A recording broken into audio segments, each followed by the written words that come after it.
नमस्कार दोस्तों, स्वागत है आपका हिंदी नॉलेज शो में। तो दोस्तों, इस वीडियो में आपको बहुत बड़ी खुशखबरी मिलने वाली है।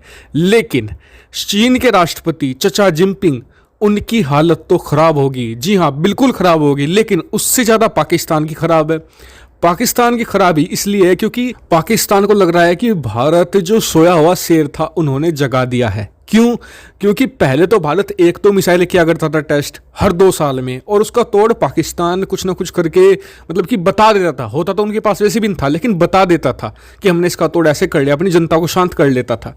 और लेकिन पिछले 1 महीने में जो ताबड़तोड़ मिसाइलें भारत ने बनाई हैं, और मतलब कि हर मिसाइल अलग है दूसरे से, टेक्नोलॉजी बिल्कुल अलग है। कहाँ तक तोड़ निकालोगे? एक का तोड़ निकालोगे 4 सिर पे अलग धर देता है भारत, 4 का तोड़ निकाल दे तो 8 सिर पे धर देता है, और सारी अलग अलग।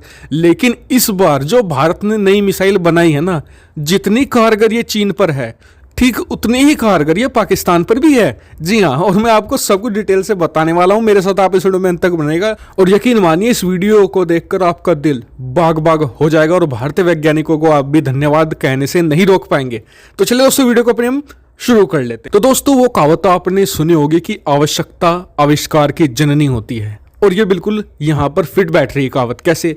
भारत ने जब मोदी सरकार आने के 1 साल बाद 2015 में एक प्रोजेक्ट शुरू किया था। प्रोजेक्ट का नाम था मिसाइल प्रलय। जी हाँ, इसमें एक मिसाइल बनाने जानी थी जिसका नाम होना था प्रलय मिसाइल। ये एक बैलिस्टिक मिसाइल होने वाली थी, और इसका सिर्फ एक ही काम था। एक तो बहुत ही ज़्यादा एक्यूरेसी के साथ, यानी कि एक तो एक्यूरेट होनी चाहिए, दूसरी बात ज़्यादा से ज़्यादा परमाणु वॉरहेड ले जा सके, यानी कि ज़्यादा से ज़्यादा तबाही, जितनी मैक्सिमम ये तबाही कर सकती हो उतनी इस पर करवानी थी, और ऐसी से कैपेबल इसे बनाना था। लेकिन हो रहा था कि पिछले कुछ सालों से ये प्रोजेक्ट डिले होता जा रहा था। इसमें करीबन आपको बता दूं कि 450 से 500 करोड़ रुपए खर्च आ चुका है, लेकिन ये डिले होता जा रहा था। कभी भी इसका टेस्ट नहीं हो पाया। पहले 2017 में इसका टेस्ट होना था, लेकिन फिर डिले हो गया। फिर 17 में होना था, फिर दिसंबर 19 में होना था, लेकिन फिर टेस्ट फिर मतलब कि एक तरीके से टाल दिया गया। फिर 2020 के शुरुआत में भी होना था, लेकिन फिर टाल दिया गया। और इसका कारण ये बताया जाता था कि डीआरडीओ के पास काम का बहुत ज़्यादा स्ट्रेस है, और इसी का पता आपको अभी पिछले 1 महीने में लग भी गया होगा। दरअसल उनके पास 3 से 4 तो लड़ाकू विमानों के प्रोजेक्ट हैं, एमका, ओरा, तेजस, MK2। इसके अलावा उनके पास करीबन 11 से 12 मिसाइलों के प्रोजेक्ट हैं। उनमें से 8 तो हाल ही में टेस्ट हो चुकी हैं, और जैसे कि 2-3 और बड़ी मिसाइलें हैं, जैसे कि अग्नि 6। इसके अलावा बहुत सारी मिसाइलें हैं। तो ऐसे में ये प्रोजेक्ट थोड़ा ढीले पड़ रहा था। लेकिन अब चीन के साथ तनाव को देखते हुए भारत को इस प्रोजेक्ट की जरूरत पड़ी है, क्योंकि भारत को एक ऐसी मिसाइल चाहिए जो बहुत ही एक्यूरेट हो और इतनी बड़ी तबाही मचा सके कि कुछ रिकवर करने की जगह ना बचे। तो ऐसे में भारत ने ये मिसाइल पूरी तरीके से बना ली गई है। जी हाँ, ये कंफर्म है। कैसे? दरअसल जो एक एयरमैन होता है ना, बे ऑफ बंगाल में, भारत के जो ज़्यादातर टेस्ट होते हैं वो बे ऑफ बंगाल में होते हैं मिसाइलों के। वहाँ पर करीबन 12 से लेकर 15 तारीख के बीच में नो फ्लाइंग जोन, मतलब एक नोटिस दे दिया गया एयरमैन को कि वहाँ पर नो फ्लाइंग जोन रहेगा, क्योंकि वहाँ पर कुछ बड़ी टेस्टिंग होगी।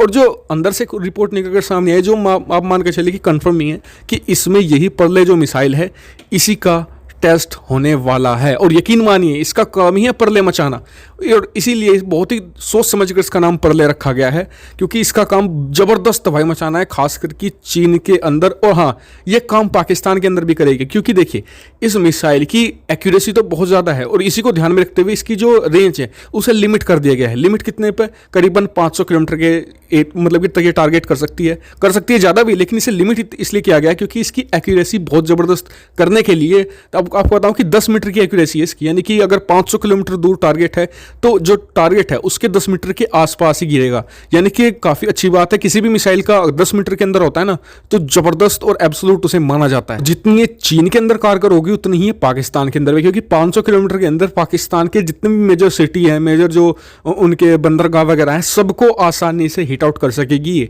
और ये काफ़ी स्पीड पर जाने वाले, हालांकि अभी इसकी ये नहीं पता लग पाया कि कितनी स्पीड होगी, लेकिन कहा जा रहा है कि 2 मैक प्लस ही होगी, यानी ध्वनि की स्पीड से 2 गुना ज़्यादा इसकी होगी, क्योंकि एक बैलिस्टिक मिसाइल ये होने वाली है। और जैसे ही मुझे इस पर कुछ और अपडेट मिलती है मैं आपको वीडियो बनाकर सूचित कर दूंगा। आप इस वीडियो को शेयर कीजिएगा और चैनल को सब्सक्राइब करना मत भूलिएगा। ऐसी बहुत सारी डिफेंस, फॉरेन पॉलिसी और फाइनेंस रिलेटेड वीडियो के लिए thank you for watching video.